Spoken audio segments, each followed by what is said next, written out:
کہ اللہ کے فضل و کرم کی وجہ سے آج آپ کی اس جامع مسجد میں مفتی محمد زبیر صاحب نے الحمدللہ الف سے لے کر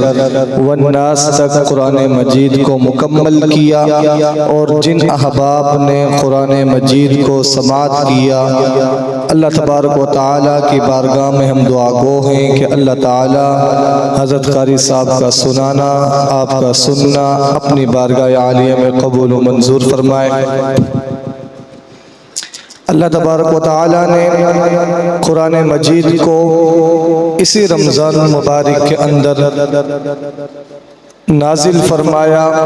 اور فرمایا شہر رمضان الذی انزل فیہ القرآن، کہ ہم نے رمضان المبارک کے اس برکت والے مہینے کے اندر قرآن مجید کو نازل فرمایا۔ اسی لیے علماء کرام یہاں پر ایک نقطہ بیان کرتے ہیں کہ قرآن مجید اور رمضان المبارک کا آپس میں بہت گہرا تعلق ہے۔ آپ دیکھ لیں کہ انسان پورا سال شاید ایسا بھی گزرتا ہے پورا سال کہ قرآن مجید اپنی مصروفیات کی وجہ سے نہیں کھول پاتا، لیکن جو ہی رمضان مبارک شروع ہوتا ہے تو انسان کی کوشش یہ ہوتی ہے کہ اس رمضان میں نے ایک قرآن مجید تو ضرور مکمل کرنا ہے۔ باقی آپ دیکھتے ہیں چاروں طرف ہر مسجد کے اندر سے قرآن مجید کی آواز آ رہی ہے، گھروں کے اندر سے خواتین کی قرآن مجید کی تلاوت کرنے کی آواز آ رہی ہوتی ہے۔ تو یہ قرآن مجید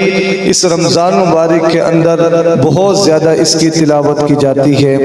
اور اسی طرح اللہ تبارک و تعالیٰ نے اس قرآن مجید کو نازل کیا، اور نازل کرنے کے بعد اس کے اندر اعلان کیا اِنَّا نَحْنُ نَزَّلْنَا الذِّكْرَ وَإِنَّا لَهُ لَحَافِظُونَ، کہ ہم نے اس کو نازل کیا اور ہم ہی اس کی حفاظت کرنے والے ہیں۔ اللہ تبارک و تعالیٰ نے یہ آیت مبارکہ کیوں نازل فرمائی؟ اس سے پہلے تورات، زبور، انجیل یہ کتابیں نازل فرمائی، آسمانی کتابیں ہیں، لیکن کسی کتاب کے بارے میں یہ اعلان نہیں کیا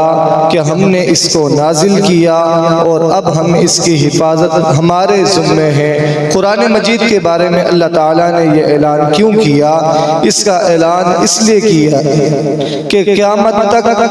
جتنے بھی لوگ آئیں گے تمام کے تمام لوگوں کے لیے جو ہدایت کا راستہ جو چیز دکھائے گی وہ قرآن مجید ہے۔ تو اس لیے اللہ تعالیٰ نے اس میں اعلان کر کے لوگوں کو بتا دیا کہ جب تک قیامت نہیں آئے گی جو لوگ اس دنیا میں آتے جائیں گے وہ اپنی ہدایت کا راستہ ڈھونڈیں گے تو وہ قرآن مجید کو اپنا پکڑ لیں، اور اس میں اللہ تعالیٰ نے جو ہدایت رکھی ہے اگر اس رستے پر چلنا شروع کر دیا تو ہدایت انسانوں کا مقدر بن جائے گی۔ آج ہم نے قرآن مجید سے ہدایت کو لینا چھوڑ دیا ہے۔ قرآن مجید سے جو سبق ہمیں حاصل ہوتا ہے، جو قرآن مجید جو ہمیں راستہ دکھاتا ہے، آج اس راستے سے ہم پیچھے ہٹتے چلے جا رہے ہیں، جس کی وجہ سے آج ہم دیکھ لیں کہ ہم کلمہ پڑھنے کے باوجود بھی، مسلمان ہونے کے باوجود بھی پریشان ہیں، مصائب کے اندر گھرے ہوئے ہیں۔ وجہ ایک ہی ہے کہ آج ہم نے قرآن مجید کو پس پشت ڈال دیا ہے۔ اگر آج سے ہی ہم یہ ارادہ کریں کہ انشاءاللہ اپنی زندگی کے اندر ہر پہلو ہر موڑ میں قرآن مجید کو سامنے رکھتے ہوئے اپنی زندگی کو گزاریں گے، قرآنی اصول کے مطابق اپنی زندگی کے اصولوں کو بنائیں گے، پھر دیکھنا اللہ تبارک و تعالیٰ آپ کی زندگیوں کو کس طرح آسان کرتے چلے جائیں گے۔ میں آج کے اس عظیم الشان کانفرنس کے اندر ہمارے مہمان تشریف لائے حافظ رحمت اللہ خان صاحب، میں ان کا شکریہ ادا کرتا ہوں۔ بلا تاخیر میں اپنے مہمان کو دعوت دینا چاہوں گا کہ حضور آئے تو سر آفرینش پا گئی دنیا، حضور آئے تو سر آفرینش پا گئی دنیا، اندھیروں سے نکل کر روشنی میں آ گئی دنیا، بجھے چہروں کا زنگ اترا ستے چہروں پہ نور آیا،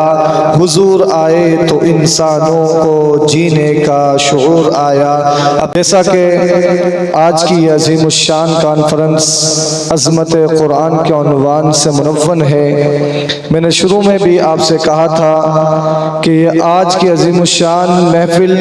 بہت ہی بارونق محفل ہے۔ آپ تھوڑے بیٹھے ہیں، پریشان نہ ہوں، اللہ تبارک و تعالیٰ کے حکم سے ہی آج آپ مسجد میں بیٹھے ہیں، اور جب تک آپ اس مسجد کے اندر بیٹھے ہیں، کیونکہ اللہ کے نبی صلی اللہ علیہ وسلم کا فرمان ہے جہاں پر بھی اللہ تعالیٰ کی مجلس لگی ہوتی ہے، جہاں پر لوگ اللہ تعالیٰ کو یاد کرتے ہیں، جب تک وہ مجلس جڑی رہتی ہے اللہ کے فرشتے اس مجلس کو اپنے گھیرے میں لیے رہتے ہیں اور اس کی حفاظت کرتے رہتے ہیں۔ تو جب تک یہ مجلس رکھی ہوئی ہے آپ اللہ تعالیٰ کی حفاظت میں ہیں، اور جب تک آپ یہاں پر بیٹھے ہیں شوق اور ذوق کے ساتھ تشریف رکھیں۔ آنے والے جتنے بھی مہمان ہیں، کوئی نعت پڑھے گا، بیان کرے گا، آپ سے گفتگو کرے گا، کوئی بھی چیز آپ کو اچھی لگے، سمجھ میں آئے تو سبحان اللہ الحمدللہ کہہ کر جو مخاطب ہے آپ کے سامنے